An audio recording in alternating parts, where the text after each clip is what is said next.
네, 오늘의 두 번째 주제는 심장실렬에 의한 비염이다. 비염은 비염인데 심장실렬이 원인이 돼서 오는 비염이다. 비염 환자들이 많아요. 많은데 잘 안 나요. 아무리 뭐 뿌리는 거 하고 뭘 해도 잘 안 나. 근데 심장실렬에 의해서 오는 비염이 있더라 이런 얘기예요. 그러면 이 심장실렬이라는 것을 어떻게 구별해내는가? 이게 한의학의 독특한 그런 이론 중에 하나인데 심장실렬이라는 것을 구별해내기가 쉽지가 않아요. 그런데 생긴 대로 병이 온다는 차원에서 구별해내면 예상외로 쉽게 구별할 수가 있어요. 나타난 증상이라든지 생긴 모습이라든지 이런 걸 봐서 비염 환자가 고통받아서 오는데 이거 고쳐달라고 오는데 심장실렬이라는 것을 판단해내지 않으면 정말 어려운 거예요. 그래서 심장실렬, 심장이 들어갔으니까 사실 심장과 관련되는 그러한 병이겠죠. 심장과 비염이 연관돼? 참 그것도 이해가 안 가는 부분입니다. 사실은. 원인도 모른 채 비염으로 고생하는 사람들이 너무나 많아요. 뭐 뿌리는 약도 있고 먹는 약도 있고 근데 그때뿐이에요. 사실 심장실렬에 의한 그 비염은 더욱 이런 치료 가지고는 되질 않습니다. 이거 가지고 뿌리는 약이나 먹는 약으로 일시적으로 증상이 좋아졌다가 도로 그려는 그 병 중에 그 원인 중에 하나가 심장실렬에 의한 거예요. 한의학적으로도 구별해내기가 어려운 사실 심장실렬입니다. 심장실렬의 비염의 한약을 많이 써도 이게 심장실렬에 의한 비염이라는 것을 판단해내는 것도 어렵지만 판단이 제대로 안 되니까 아무리 한약을 써도 사실은 효과가 없어요. 한약을 쓰더라도 말이에요. 그러면 심장실렬은 어떻게 구별하느냐? 첫째가 얼굴이 붉은 거예요. 얼굴이 붉어야 돼, 첫째. 붉다는 것은 심장과 관련되는 거예요. 근데 얼굴이 붉은 사람들이 많죠. 그런 사람들이 다 비염이 오나요? 아니에요. 비염 환자 중에 얼굴이 붉은 사람이 심장실렬에 의한 것일 가능성이 많아요. 그 중에서 거기에다가 얼굴이 붉은 데다가 구설생창이라고 해서 입안에 자꾸 구멍이 나는 거예요. 염증이 생기는 거예요. 그게 혀나 구강이나 어디를 불문하고 입안에 자꾸 염증이 생겨서 파이드 이런 현상들이 나타나는 거예요. 말하자면 비염 증상이 있고 얼굴이 붉고 구설생창이 있다. 입안이 자꾸 허는 증상이 동반된다.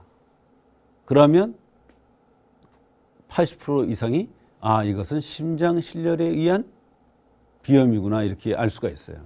근데 거기다가 몇 가지 추가하면 더욱 정확하게 심장실렬에 의한 비염이라는 것을 판단할 수 있는 겁니다. 또 이런 사람들의 특징은 경계번갈이라고 해서 자꾸 가슴이 답답해하거나 입이 말라하거나 가슴이 두근거리거나 이러한 증상들이 또 같이 동반되는 경우가 많아요. 그렇게 되면 뭐 거의 90% 이상이 이것은 심장실렬에 의한 병이구나. 이런 것을 우리가 알 수가 있는 거예요. 그래서 여기서 중요한 것은 뭐냐면 생긴 대로 병이 온다는 차원에서 얼굴의 색깔이에요. 하얀 사람이 비염이 왔다 그러면 폐와 연관되는 비염이에요. 얼굴이 붉은 사람이 왔다.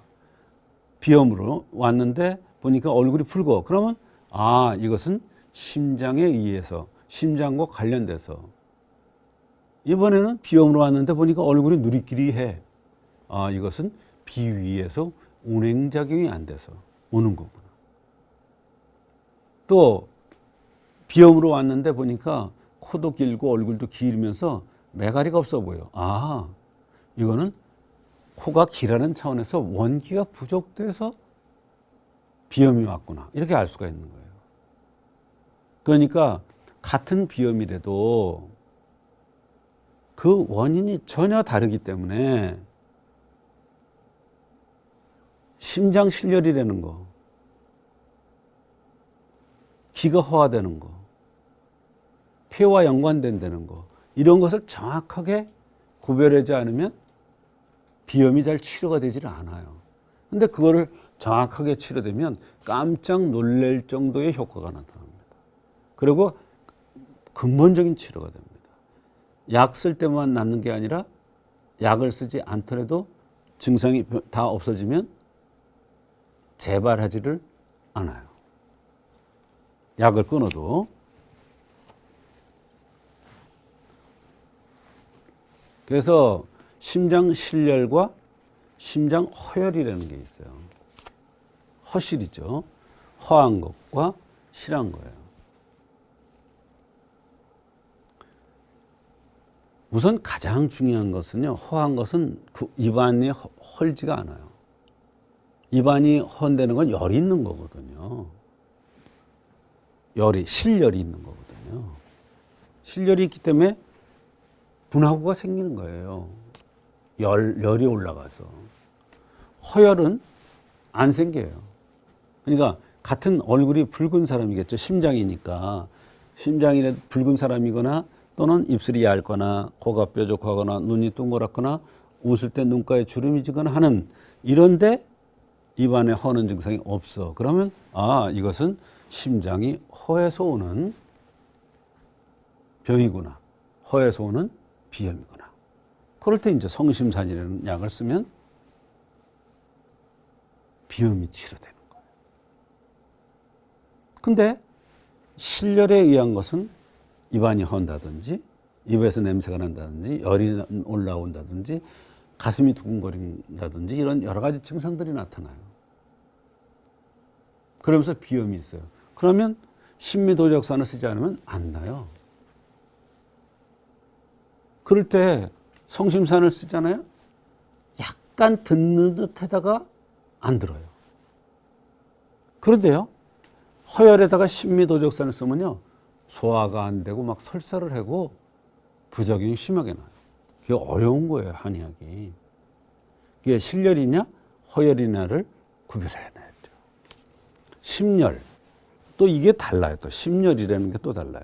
이 심열에 의한 것이 있는데 이 심열은 도적산 또는 사심산을 써요. 근데 도적산은 특징이 있어요. 심열에 의해서 오는 도적산은 특징이 있어요. 피부가 가려울 수가 있어요. 또 어린아이들 경우는 야경이라서 밤에 자꾸 보채면서 울어요. 근데 그냥 우는 게 아니에요. 막 누가 꼬집는 듯이 그냥 얼굴이 빨개지면서 활 휘듯이 이렇게 하면서 울어요. 이렇게 우는 게 아니라 고래고래 소리를 지르면서 웁니다. 그런 애들은 심장열에 의한 거예요. 애들 자다가 우는 애들 있잖아요. 심장열에 의한 경우가 많아요. 그럴 때 도적산을 체질에 맞게 가감해서 쓰면 심열이 없어지면서 바로 밤에 우는 것이 없어져요. 근데 심열에 의한 비염도 이 도적산을 쓰면 좋아져요. 그 다음에 이제 사심탕이라는 게 있어요. 사심탕은 요 도적산하고는 또 완전히 또 달라요. 요거는요. 사심탕이라는 게 있고요. 이렇게 구별해서 사실은 써야 됩니다. 같은 심장에 대한 것도. 그래서 심장 실열에 의한 비염은 정확하게 구별해서 판단해서 얼굴이 붉고 그 다음에 가슴이 두근거리고 번열증이 나타나고 또 입안이 허는 이러한 증상이 나타나면서 비염 증상이 있을 때는 이것은 심장 실렬에 의한 비염이에요. 그럴 때는 심장 실렬을 쳐주는 심미도족산이라는 약을 써야 비염 증상이 치료되는 겁니다. 그래서 비염 증상 하나 가지고서도 정말로 그 원인이 많습니다.